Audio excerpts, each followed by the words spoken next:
Hello, and welcome back to another fun-filled episode of the Hammercast. I am your host, Alex, the Hebrew Hammer Salkin, and boy, oh boy, do I have a surprise for you fine people. Today, I have on my podcast the man, the myth, the legend, Jordan Syatt, and we're going to be talking about all sorts of stuff pertaining to fitness, fat loss, which Jordan is like.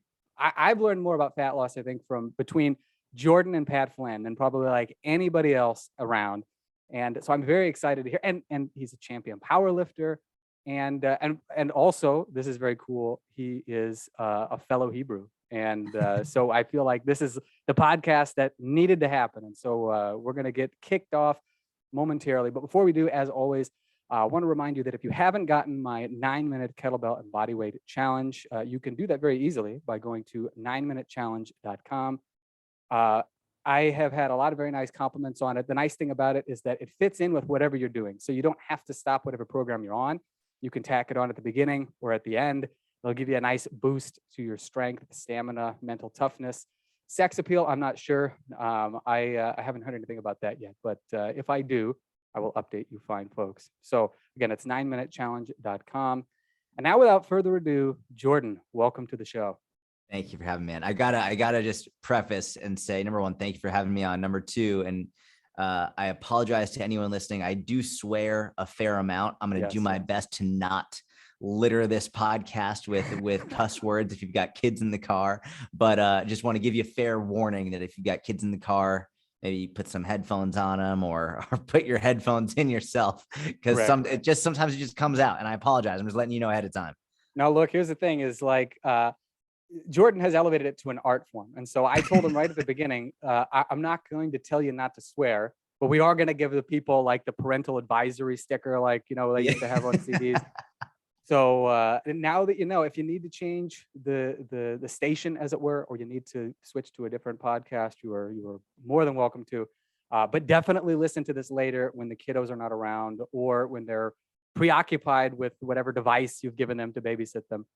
Because this is one that you are not going to want to miss. So, Jordan, I got to say, you know, I think last time we spoke, it was like extremely briefly. This had to have been like maybe 3 or so years ago. You were doing a podcast with Pat, and I just happened to be in the room because I was staying with him. I forgot about that. Yeah, it was like right after I moved back to the States. I stayed with him and Christine for a couple of months, and we had just a real quick like brief thing, and then you had to go.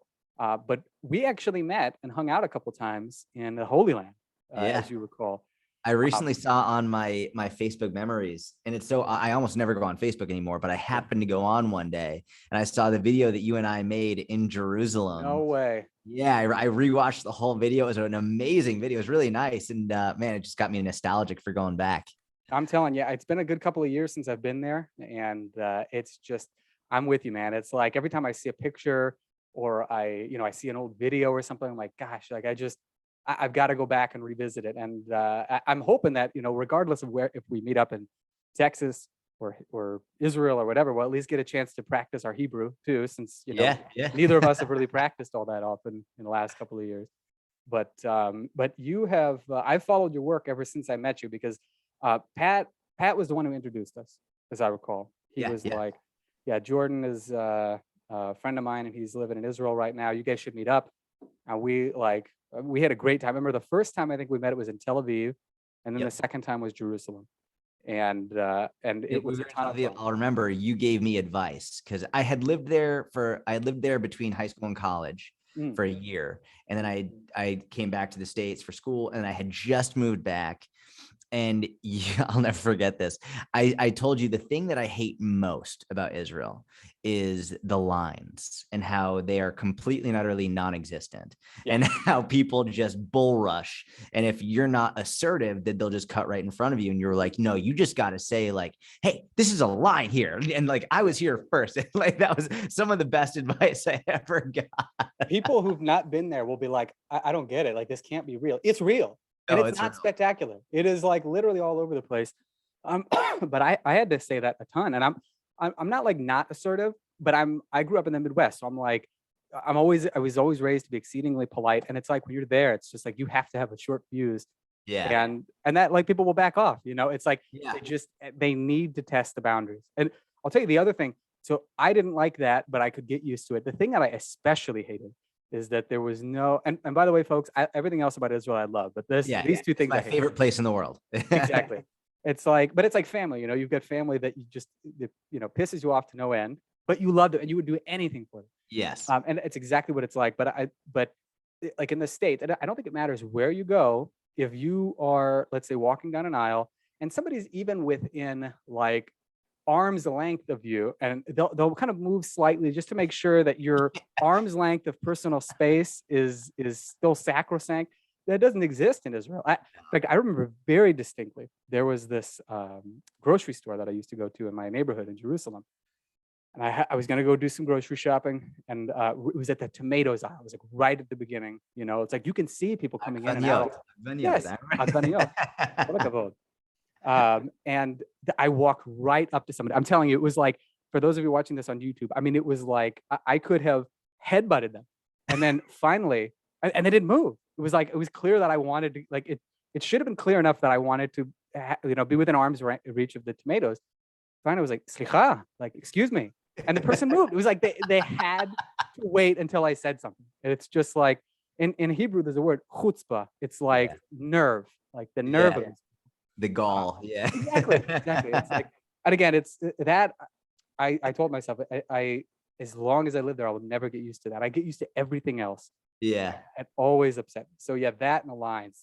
Everything else was just fine. But those two things just like the concept of personal space doesn't exist, which sort of makes sense. It's the country the size of New Jersey with millions and millions of people. It's just like there's no personal space in the country, period. So it's sort of like it does make sense that it carries over to everyday life. Yeah. And I think the other thing too is that because everybody goes to the army, it's like you have even less personal space.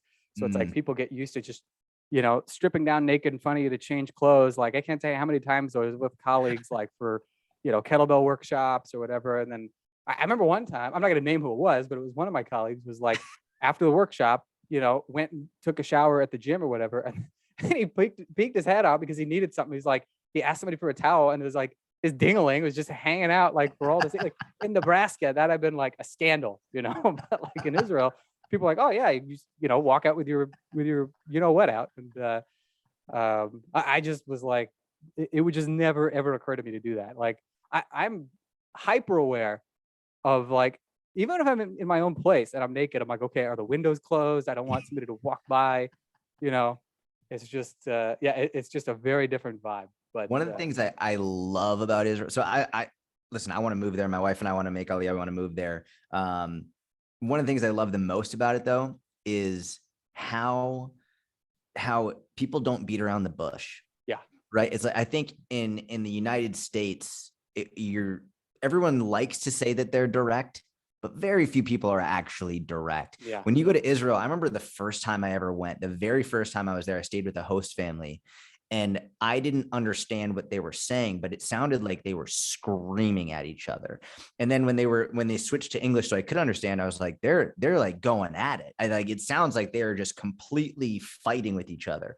And then I sort of felt awkward. I was like, is everything okay? They're like, yeah, what do you mean? Is everything okay? I was like, it sounds like there's a big argument. Like, oh, this is fine. This is how we talk. And they just say exactly what they think. There's no beating around the bush. I actually really appreciate that a lot. It is actually quite refreshing. Like, you know, since I've been back in the States, I think I've made it a point to be like, I always tell people what I think, but I do it in a way, it's like very diplomatic, you know, like Winston Churchill was like, you know, diplomacy is telling someone to go to hell in such a way that they look forward to the trip. And I feel like I've kind of like gone back into that, but yeah, there were, I liked adopting that, you know, being very free to just say what you meant. And number one, people expect it. Because if you don't do that and you're being too nice, they're like, oh, this guy's a sucker, you know, or in Hebrew, they say friar. This guy's like a total sucker. So we'll just take advantage of him. So you have to be, that's why you have to say like, oh, I'm sorry. I don't know if you saw, but there's a line here. You have to be like, hey, here, there's a line. Okay. Seriously, get behind me. I remember one time, this is probably my favorite on that topic. I was in a line and some young kid cut in front of me. And this guy reached over my shoulder behind me and like tapped the dude on the shoulder. He goes, get to the end of the line. And the guy didn't say a word. He just walked to the end of the line. He just wanted to see if he could do it, you know? Yeah. They want to test the boundaries, see what they can do. Yeah. Of course. Exactly. But yeah, Okay, one more thing, and we'll get to fitness eventually, folks. But like Jordan and I are just we love reminiscing about Israel. There was one time I was again. This was at the grocery store. I have like great memories Grocery from this store, yeah. grocery store. There was this one time I went there and I bought, it was like a bunch of fruits and vegetables and like, meat and just like healthy food. And the cashier was like, it's like, what's with all this healthy food? Why don't you get like, live a little? Why don't you get like some sweets and whatever? I told him, I'm a personal trainer. I got to stay in good shape. He's like, like treat yourself every once in a while. And then like, I kid you not, 2 weeks later, I came in and I got like a jar of peanut butter and like a big sleeve of like Chips Ahoy cookies. Like, you're a personal trainer and you're eating like this? Like, you're gonna. And he wasn't being ironic. It was just like, I was just stuck. Like, I didn't know what to say. I'm like, what do you want me to say, man? Like 2 weeks ago, you were busting my chops about eating too healthy. Now I'm taking ostensibly what was your advice, and like you're busting my chops again. I can't help but laugh so hard because it's the most classic cliche Israeli conversations. It was quite memorable. I will tell you that much. It was like, and that's not even weird. Like if you said that to an Israeli, like, oh, I've got like 50 stories like that, from Yeah. like the 2 week trip I went back there. It was just like, it's just what happens there. It's really funny. And again, if you're a tourist, it's like very off-putting the first time that it happens, but Yes. it's very charming after about the 40th or 50th time that it happens. Now, when we were there, I'm always curious, what did you do to stay in shape? Because I know you were like, I mean, we'll get into some of your background in a bit, because you had an incredible powerlifting background, like an envy-inducing one. Like anybody who likes powerlifting would be like, good Lord, like this dude was, like cream of the crop. Were you kind of like retired from competition at that time? Yeah, I had been retired for about a year at that point, mainly because I was burned out. I had Yeah. it's all I had been doing, powerlifting. I'd been doing it for about 5 to 7 years, depending on the time frame. But within 5 to 7 years, I got to a 4 times body weight deadlifted 530 pounds, weighing 132, and I was just competing once every 3 to 6 months, and I was just tired of it, and so that's why I retired. And by that point, I was not really interested in it anymore. So what I was just doing for working out was just I was training at a gym in Tel Aviv. I was training like 4 times a week, and that was it. And I was getting a ton of steps in. I lived in Kikar Rabin, so I was like walking all over the place. I had intensive Ulpan classes. So, but the majority of my fitness was just 4 times a week lifting, and then the rest a lot of walking and hanging out on the beach. Yeah, and as I recall, you look pretty good there, man. You were like shredded. Yeah, I felt good. I felt really, I was eating a lot of shawarma too, which is surprising that I was able to stay so lean. Dude, I'm telling you, man, that's like a superfood. People think, oh yeah, it's the acai berry. No, dude, it's straight up Israeli shawarma. Will get you that plus walking, and you'll be like, ripped to shreds. It's It's just true. unbelievable. Now, by this point, okay, so you've already retired from powerlifting by the time, and this was in 2016 Yeah. that you were in Israel, and it had been like a long buildup for you to go through all the the powerlifting stage from like from zero to hero, really. But how did you get into fitness in general? Was powerlifting like your first love, or was that something you discovered later on? No, so I started with wrestling. I started wrestling when I was 8 years old. I'm super short. You've stood next to me. I'm a short guy, 5'4". My whole family is wicked short. Grew up in Boston, as you can tell from the Wicked. Right. And my mom, because my older brother, he's about 3 years older than me, she didn't want us to get picked on. And so she said, I'm going to put you two into wrestling when I was 8 years old. And the only wrestling that I knew was WWF style wrestling. So I remember I asked her, I was like, you want me to hit someone with a chair? She was like, no, you schmuck, like not hit someone with a chair. It's Olympic style wrestling. And I was like, I don't know what that means, but okay. So I went in and I started wrestling and I fell in love with it. And I did that from 8 to 18. But when I got to high school at 14 years old, I beat out a junior for the varsity spot. So I started wrestling and I had to cut a fair amount of weight. But I was good from a technical perspective. I'd already been wrestling for a number of years and I was good from an endurance perspective, but my strength on varsity, 14 years old, going up against mostly 17, 18-year-olds was not very good. So I applied to a gym a couple towns over from me, a town called Newton, Massachusetts. And it was actually a kettlebell gym. It was an all kettlebell gym.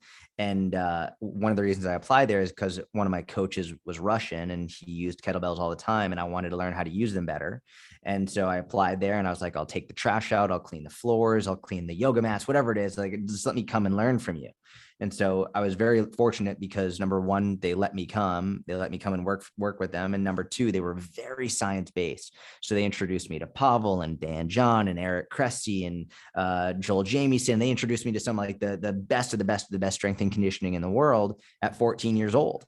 And so from 14 to 18, I almost solely used kettlebells. And then from there, that's when I started to get into powerlifting because I decided after high school, I wasn't going to wrestle in college because I didn't want to cut weight anymore. So then a lot of wrestlers transition to powerlifting. They tend to be pretty good at it. And I already had a lot of the movements down. So then I transitioned to powerlifting. No surprise, coming from a kettlebell background, my bench press was not my best lift at all. It was my squat and my deadlift were way better. Still did pretty well. I bench pressed 260 weighing 132, but like it wasn't my best lift at all. Mm-hmm. But I squatted 3 times body weight, deadlifted 4 times body weight. And I did that. And then I powerlifted for about 5-7 years. And then I transitioned. I most recently transitioned back into grappling and jiu-jitsu. Pardon me. That would definitely explain what appears to be at least like a meteoric rise within the world of jiu-jitsu. Because I've seen a lot of your stuff on Instagram, and it's like I saw you do like a competition, and I was like, dang, like this dude is just like, he's like a natural. So, but you had like a good enough grappling background that it was probably a relatively easy. I wrestled for 10 years and then I obviously took about 10 years away. Mm-hmm. And then jiu-jitsu, the wrestling, the way that I describe it is wrestling is the sport of control. Mm-hmm. Jiu-jitsu is the sport of control leading to submission. So jiu-jitsu has a whole new component to it that makes it a little bit more nuanced than wrestling. Wrestling, I would say, is a little bit more brute force and brute strength and control.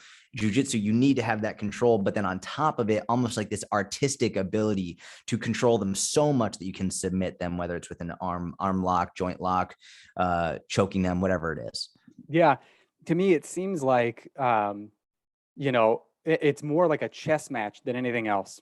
Yes. Whereas, and this is not a slam on wrestling, because I wish I could have done wrestling in high school, because to me, it just looks so cool. Like I see videos from like Kerry Colat, for example, and I'm like, oh my God, like I don't want to go back to high school for any reason other than to just be like, find Kerry Colat stuff, apply it like on the wrestling team, and I feel like you would have done really well with wrestling. You know what? I did martial arts for a number of years. I was terrible at striking. I mean, I was really good as like a punching bag, like, man, I could take a hit. But I remember for whatever reason, I actually did find the very minuscule amount of jiu-jitsu that I did. I found it a little bit easier, at least in terms of like how I move the body. Like, the conditioning is like next level, there's just no comparison. But it did feel like it came a little more naturally to me. I've seen your movements that you post on Instagram. I've seen like how strong you are, how much control you have over your own body. And even like when I was talking about it, I was thinking, man, if you got into Jiu-Jitsu Academy, I think within 6 months, you'd be giving people real trouble. Well, I'll tell you what, man, there's like a place within walking distance of me, and the guy gotta go. I know. And especially because the guy who runs it was like a 2-time world kickboxing champion. He was, he was the first guy to submit, the first non-Brazilian to submit a Gracie. Wow. What's his name? Nick Doyle. Okay. Look him up, man. He was also, I used to take Muay Thai lessons at his place because he was a Muay Thai guy. He can kick through baseball bats, and he's like the nicest dude. Like you would never, you would never guess. But I saw a video of him from Japan in like the early 90s. He took second place. Was he in Pride?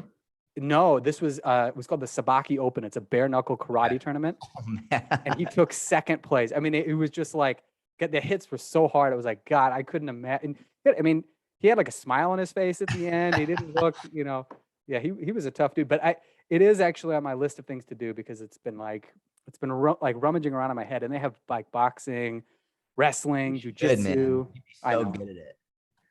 I'm gonna do it. You've convinced me, and I'll let him know. Be like, a guy you don't know probably said that I should go to your gym again. So here I am 15 years later. A short bald Jewish guy said I should go to your gym. So now I'm here. I'd be like, all right, well, he's got my highest respect. here's the first bill, let's get started. You know, I'm Let's sure go. it'll be like that. Now, on that topic, I know that there are a lot of people who do your various different programs, and you've got this great inner circle, and it's primarily focused around, well, you tell me, because to me, it seems like it's like just getting people to move better, to get stronger, and then also to get more confident. You know, you're really good Mm. at getting people to feel better about themselves and not, you know, have this mindset of like, oh, maybe I'm not good enough for this. Maybe I can't do X, Y, and Z. Like, tell me a little bit about like the kind of training that you offer in your inner circle. Yeah, so I'll say this. Number one, thank you for the shout out to the inner circle. But to anyone listening who doesn't know me or the inner circle, do not sign up yet. Just don't do it. Just I have plenty of free content if you want to consume that.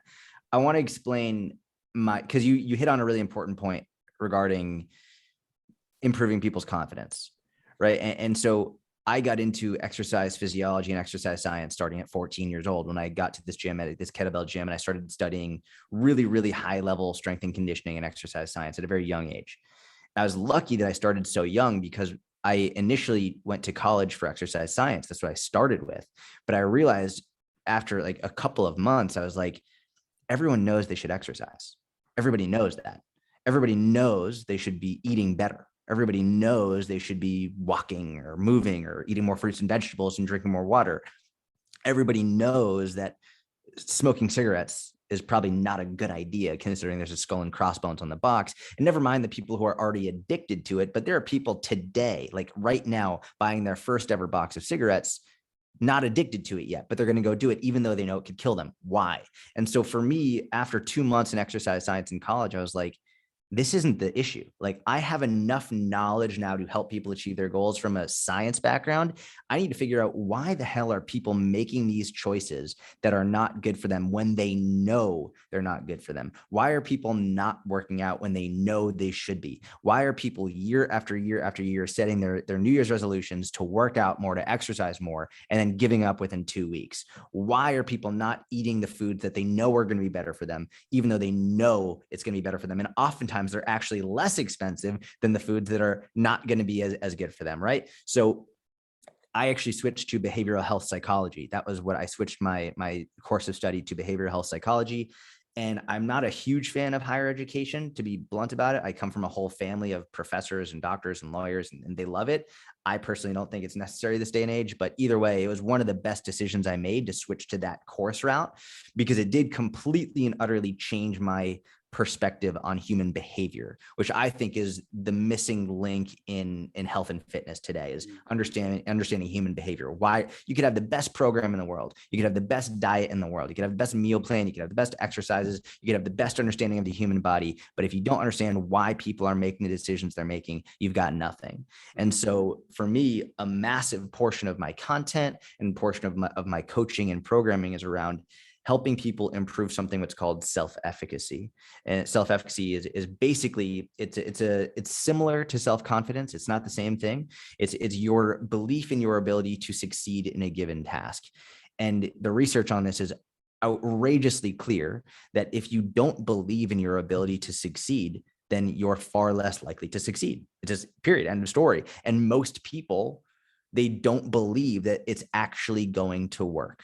And maybe it's because they see the scale spike up one day and they think, oh my God, I ruined all my progress. So that's why a huge portion of my content is around teaching people how to understand how the scale works. Like, why is it spiking up? How is it normal for it to spike up? How common is it for it to spike up for an extended period of time? Understanding it's not just fat, helping people understand what the scale is actually saying, helping people understand that your progress isn't like, no one ever got skinny from eating one salad, just like no one ever got fat from having one donut, right? But someone goes out on a Friday night, they have a lot of chips and guac, a couple margaritas, they wake up a little bit heavier the next morning, and they're like, well, screw it, I'll just get back on track on Monday, or, you know, screw it, I ruined my diet already, so what's the point? And they give up 2 weeks into January.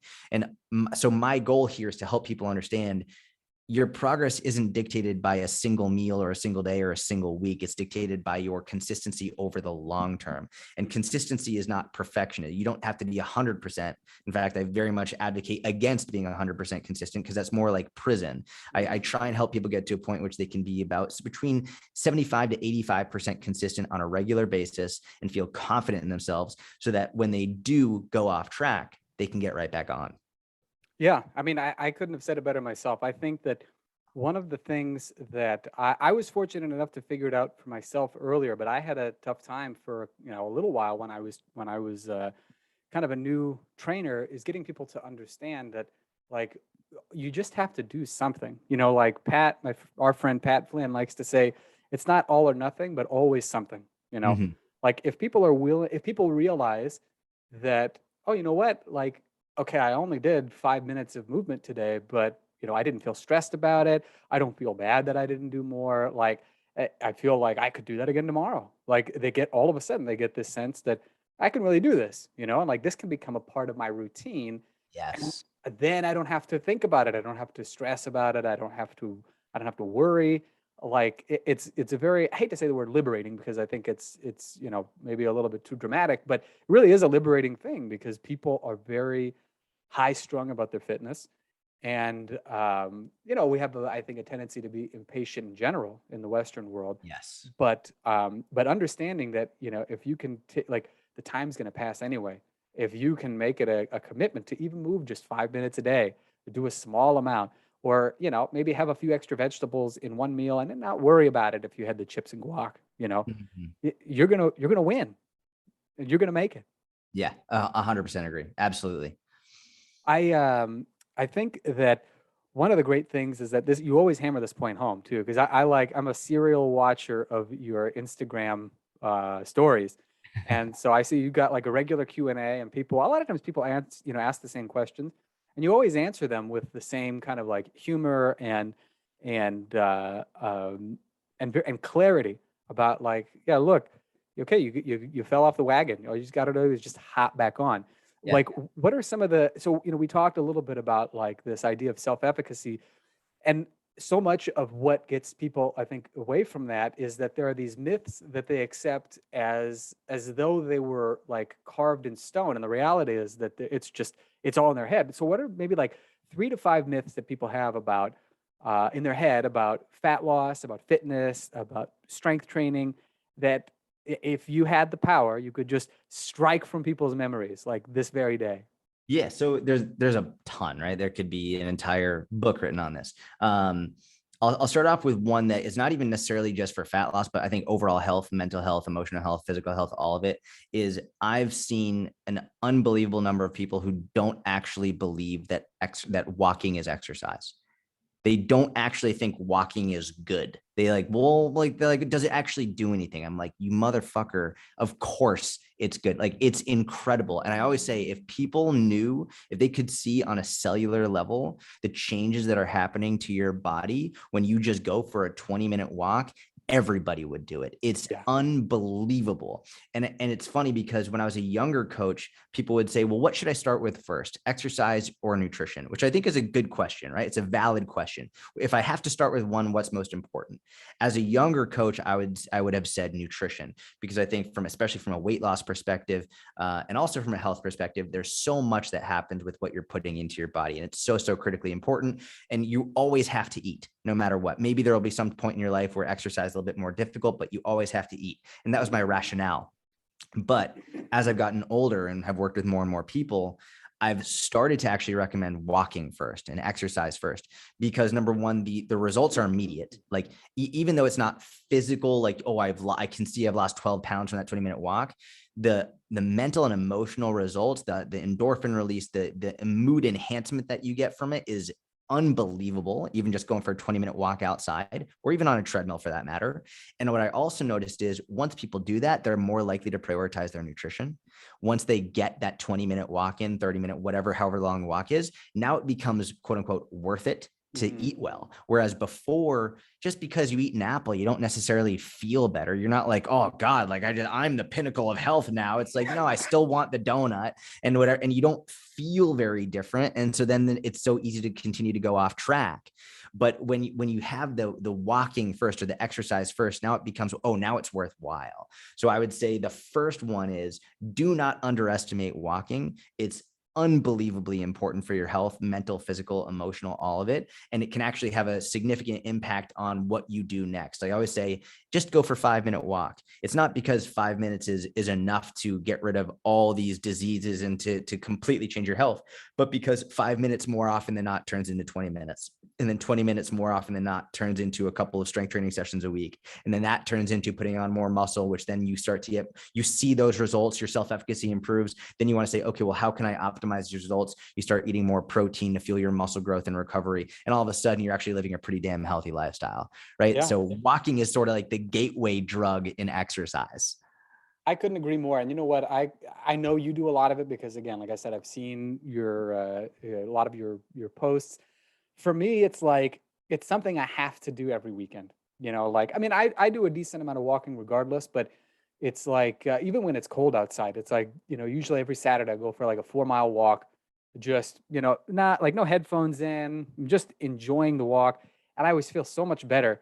Mm. And you're right. People don't think of it as exercise, or they don't think of it as like being efficacious at all. And it's like you said, if they knew what was going on as they were doing it, people wouldn't even question it. I think the problem is that, again, this is a myth that I see, is people feel like exercise has got to be like this gut wrenching, Mm-hmm. like, you know, semi awful experience in order for them to make any changes. And it's like it really does not have to be like that at all. And I like what you said about the nutrition thing too, because, you know, Marty Gallagher, who's a very famous powerlifting coach, has said, you know, if you eat healthy, like you don't really feel like anything has happened, but you do a workout, and it's like now you can see the gears are moving.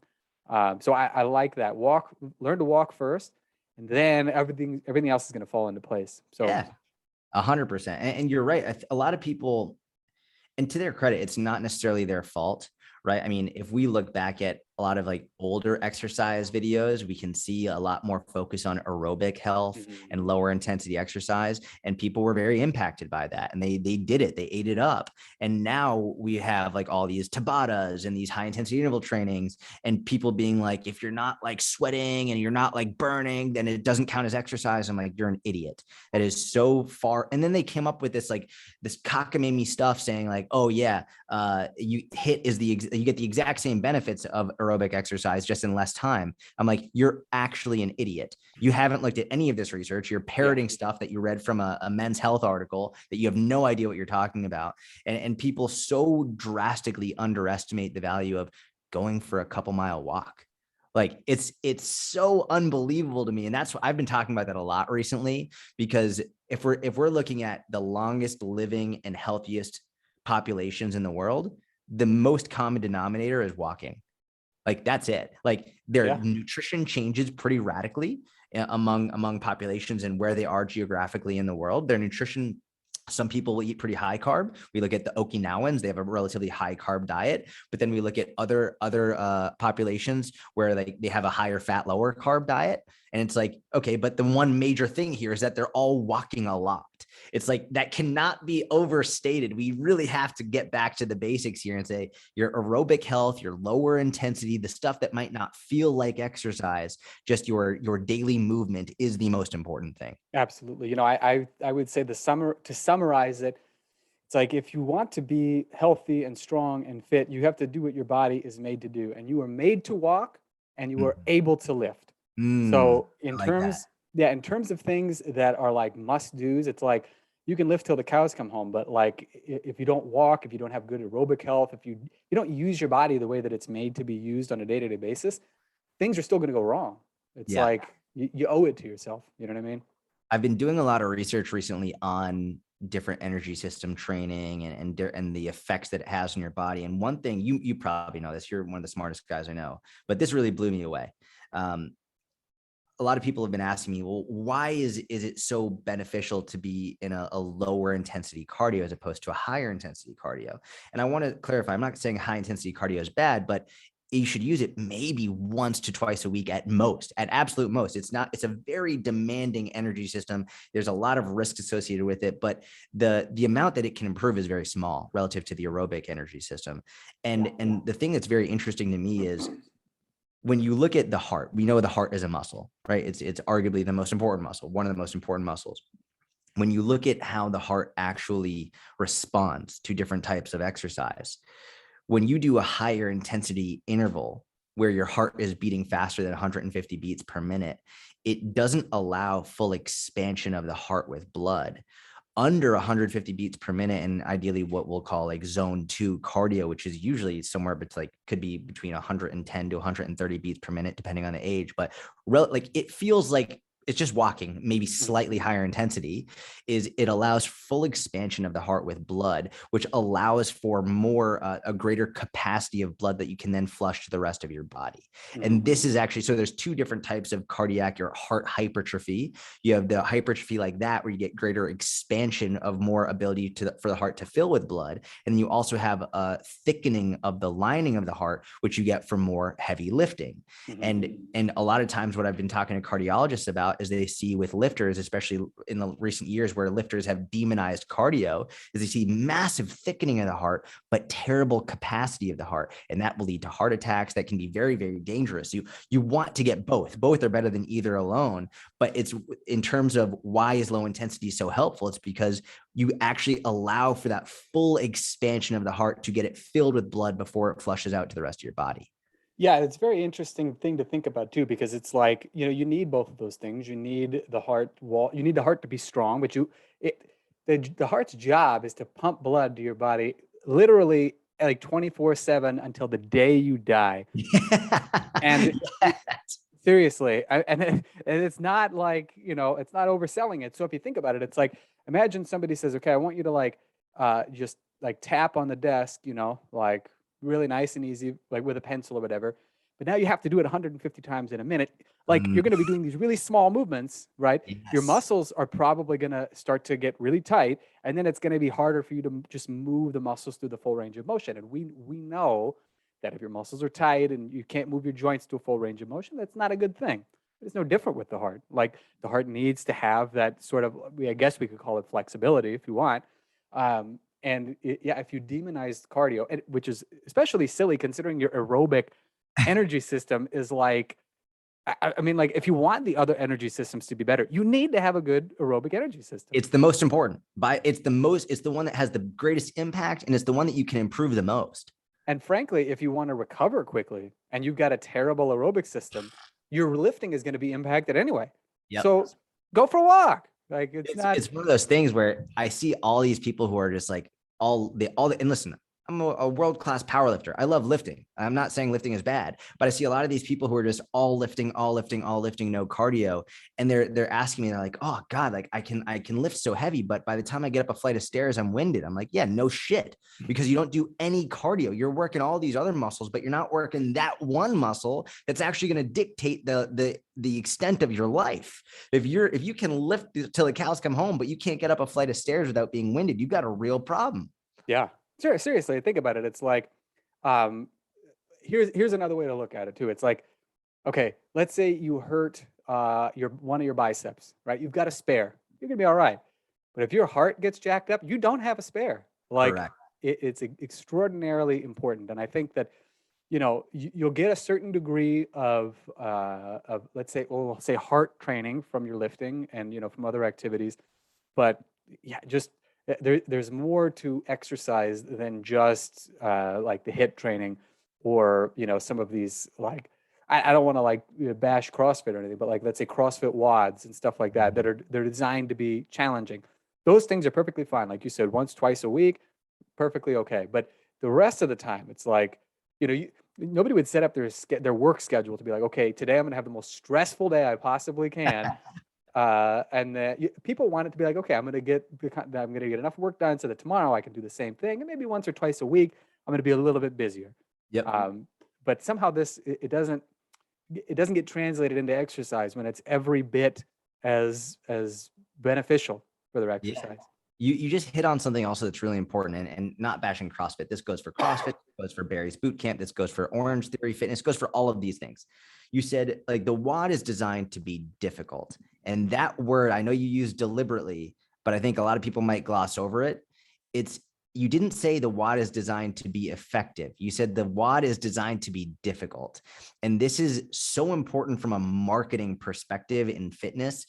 Most people, they're chasing a feeling. They're chasing the feeling of being fatigued. They're chasing the feeling of being tired. They're chasing the feeling of when they're done with the workout. People love to say, oh, my personal trainer just kicks my ass. Oh, when I'm done with my workouts, like I can barely move. And I'm like, that's not a good thing. Like you should be able to finish your workout and walk out feeling better than when you went in. Yeah. And so the people don't understand that a lot of these workouts are done with the deliberate intent to make you tired and to have the workout feel difficult. But just because it felt difficult doesn't mean that it was effective or the best workout for you. Yeah.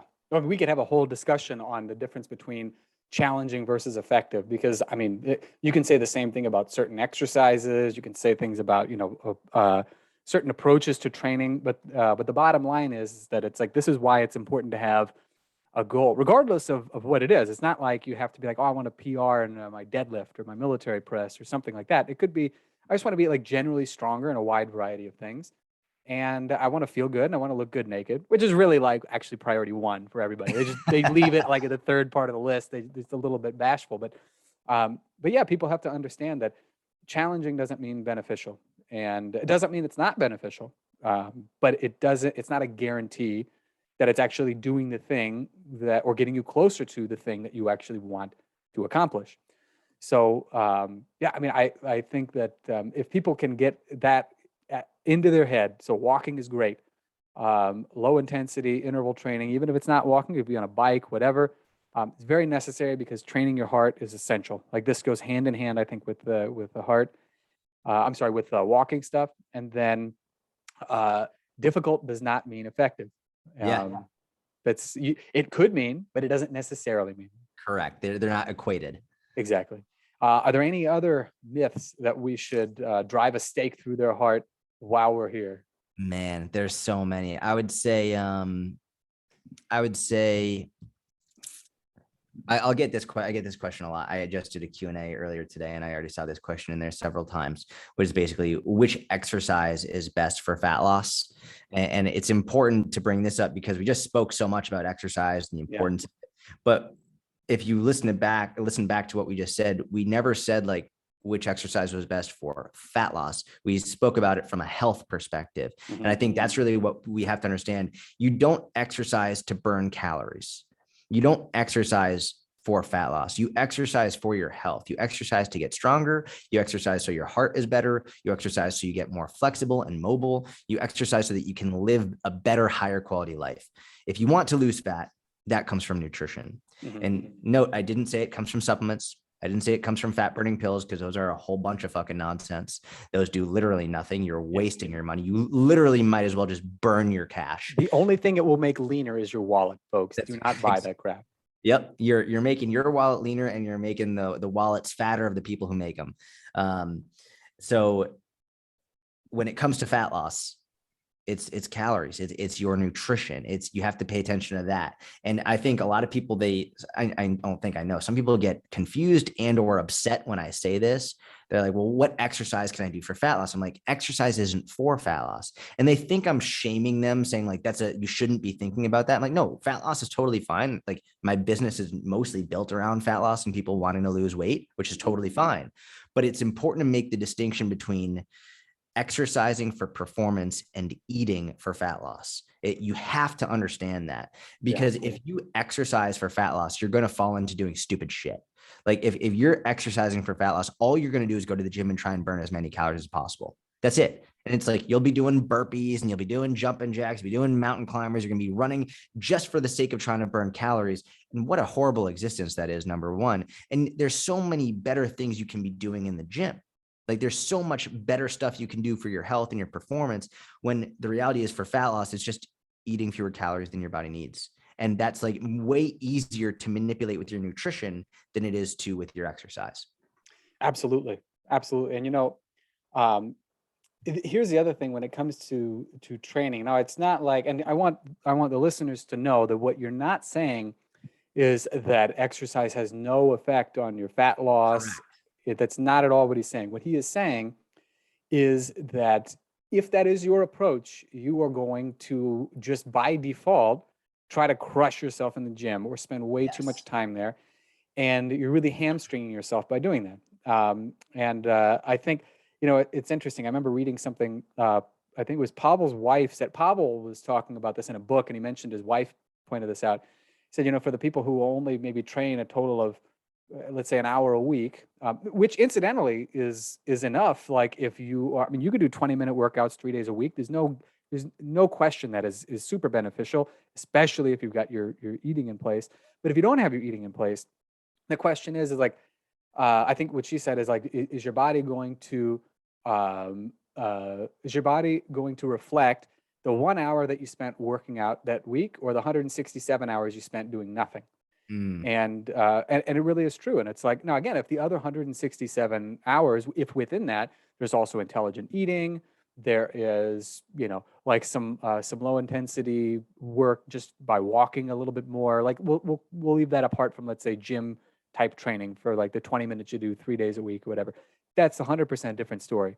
But what a lot of people like to do is crush themselves for a short period of time, and then they're like, "Oh, I earned this Burger King," you Yeah, know, and exactly. it's like it doesn't work that way. I mean, for some people it does, but these are people who are like professional athletes. Like, you know, who was it? Michael Phelps. I mean, he can get away Yeah, with that because the dude is correct. burning like 1 million calories an hour. Like, he can manage that. Probably not anymore, but he could, when he was competitive. People don't understand that Michael Phelps was training 3 times a day, every day in the pool, not to mention his strength and conditioning and other stuff. It's like, of course he can do that. Like he can eat these 8,000 calorie meals. But if you're working out for 4 hours a week, get out of here. Like, Yeah. no. And It's you hit on a point. It's not that exercise doesn't help with fat loss. It's that your intent is what matters here. yeah.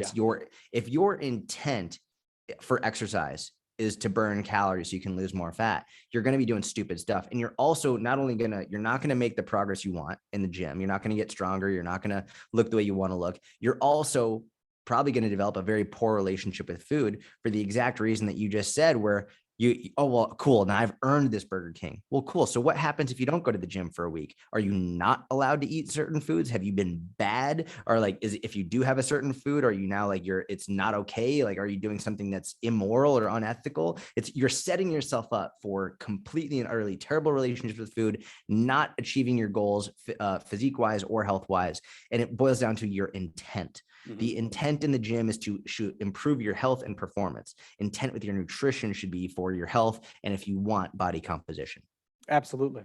Absolutely. And I think that, pardon me, the more people understand that, the easier it's going to be for them to actually really enjoy the process of training, to have it be something that they really look forward to, knowing that number one, they're going to feel good. Number two, every time they eat a good meal, or even maybe not such a good meal, that it's still putting them one step closer to where they want to be. Because you can fall off the wagon and hop back on, and you haven't derailed your journey. So Correct. you can enjoy the process of eating. It can be something that's not stressful. You can enjoy your training so that it's something that you look forward to. And and for people who have kids, this is also important to think about. Like, they're going to see what you do and they're going to emulate it more than they're going to listen to what you say.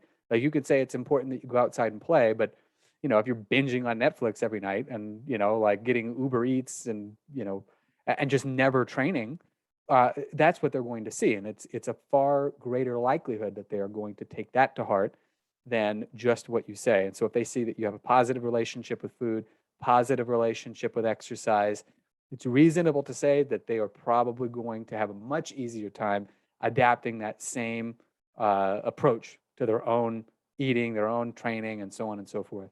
That's exactly right. Well said.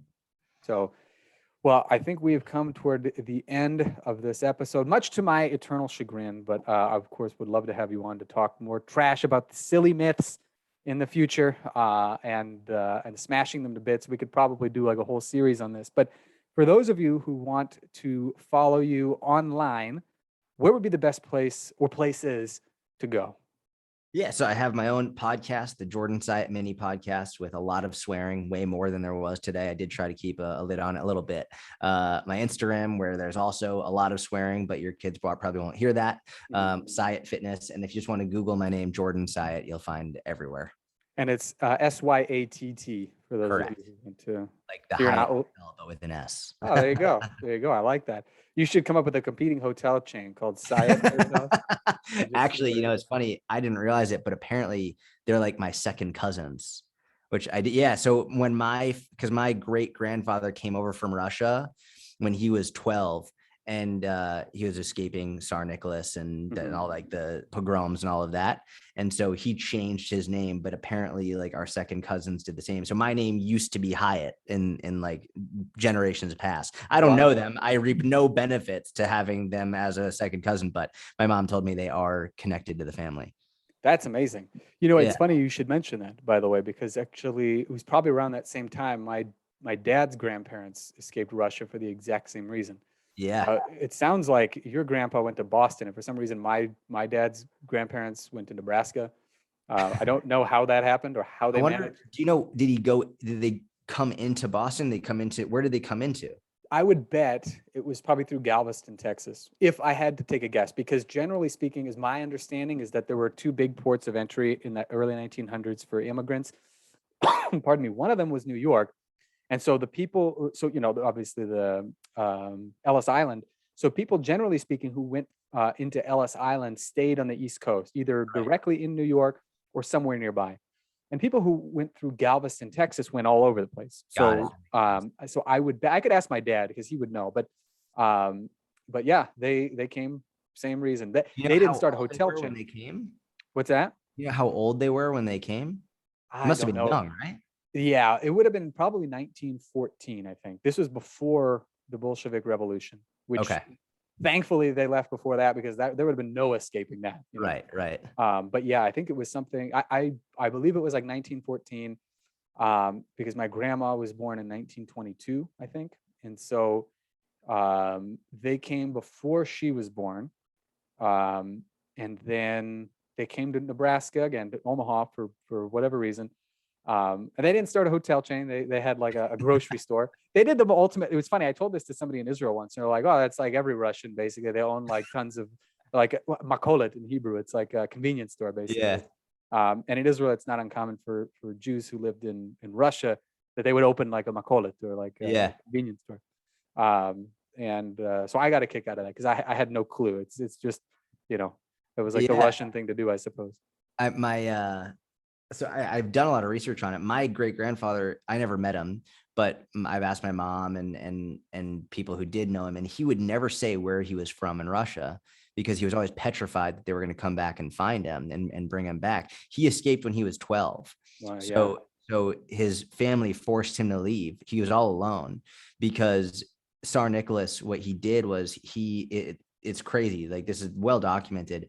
At 12 years old, Jewish boys were required to join the army in the front lines. And Tsar Nicholas would use them as like cannon fodder, essentially, just like to try and get rid of them. And so when he turned 12, his parents forced him to leave. I have no idea how he left, how he escaped. I have no idea how he got here. All I know is that he got here and he didn't know a word of English. And so and on his passport, Jews weren't allowed to be citizens. So it just said Jew. It didn't, like, Jews were not technical citizens of Russia at the time. It just said Jew. And so then I don't know any of the story because he wouldn't tell any of us or any of my family. But when you said that, I was like, man, that's crazy. I would love to learn more about how your grandparents did that. Yeah. Like I said, my dad would probably know. I'll be sure to ask him. But this is interesting because people don't realize, especially like people do not understand how good Jews have. This, by the way, folks, this is a completely side note, but if you this is very interesting to me, so hopefully you'll find it interesting as well. But people don't realize just how good we have it in the U.S. Oh my God. And people, I'm going to tell you this right now. If you ask anybody, what was the first country to give Jews full rights as not just individuals, but also as a people? Most people will say France, and it's wrong. It was not, because they think during the French Revolution that like, okay, well, everyone's emancipated. There was a saying in France. It was And by the way, if you're from France, I'm not tarring and feathering you. I'm not saying this has nothing to do with you as an individual or whatever. You This don't is just the way it blame was. someone for their grandfather's mistakes. Correct, exactly. But it was to the Jews as individuals, all rights. To the Jews as a people, no rights. And this was during the French Revolution, which everybody was like, oh, they're like very enlightened. It's not a very enlightened position to take. The first country to grant Jews full rights in every conceivable fashion was the United States. Right from the beginning. That was? Or Yeah. It was? What year? What was? When the United States granted, or like, was it just like part of the United States? Got even it. From, yeah, exactly. Even from before the beginning. In fact, there's a story about Peter Stuyvesant. Well, I'm sure you've probably heard the name before. Yep. Peter Stuyvesant was the governor of New Amsterdam, which I think now is called New England. And there was a Jew who wanted to start a synagogue or like a community there. And Peter Stuyvesant was like, no way, I'm not going to let it happen. George Washington himself wrote a letter and he said, you had better not get in the way of allowing them to start a synagogue and do what they want. Wow. I think Washington even spoke at the synagogue, like he was invited to speak and he came and like, That's amazing. Yeah. So I didn't know that story. Yeah, look it up. I mean, it was incredible. There's a really good book by Rabbi Joseph Telushkin called Jewish Literacy. Okay. I have that book. It's a big book. Yeah. It's incredible. Look it up. If you look up Peter Stuyvesant, you'll find that story. Like, just go to the glossary and they have it in there. But yeah, it's now it's not to say that there was no anti-Semitism, but there was never ever state-sanctioned anti-Semitism. At an individual level, people can believe whatever they want, right? But the government never had any. There were never any official rules that allowed for discrimination against Jews. Now, again, it doesn't mean that it didn't happen. And there were loopholes where it could be like, oh, well, this is a non-Jewish country club, for instance. So Jews and blacks and stuff like that can't join. Or it would be like they would look at your name and be like, yeah, sorry, we filled the position, But so they could just make up an excuse, but they couldn't say we're not hiring you because you're a Jew. So yeah, people don't realize just how special this country is. It was the very first country that ever really treated Jews from the very beginning like equals as opposed to outsiders. So yeah, absolutely. So if you're interested, you should get that book, folks. I have the book. I'm gonna go look at it right now. That's awesome. Dude, it's great. Like, it's one of my favorite reference books, and they've got everything. It's like everything from the Bible. Like it's I read the Bible every day, and so I love looking in and like reading some of like the overall commentary, about like give you the background of like what's going on. It helps you to understand the stuff better. But yeah, it's just a voluminous work. I'm surprised he was able to get it into one book and not like an encyclopedia set. You know what I mean? Yeah. So, all right, now before people forget, because then I'm going to let you go. It's jordansyatt.com. No, Syatt Fitness, SYATT.com. Yep. Sorry, Syatt Fitness, SYATT Fitness.com. Look him up on Instagram, Jordan Syatt. Facebook, like you said, you're not on there very often, so if you want, you can check it out. But and you have an email list, right? People should join your email list. Yeah. So if you go to 101metabolicworkouts.com, you can get 101 free metabolic workouts and sign up for my email list. As the name implies, that is, you will not disappoint. You will get exactly 101. You can bet your bottom dollar. All right. Well, Jordan, it was a real pleasure having you on the show. Thank you, man. This was great. I appreciate you. Yes, I appreciate you as well. And folks, as always, have fun. Happy training.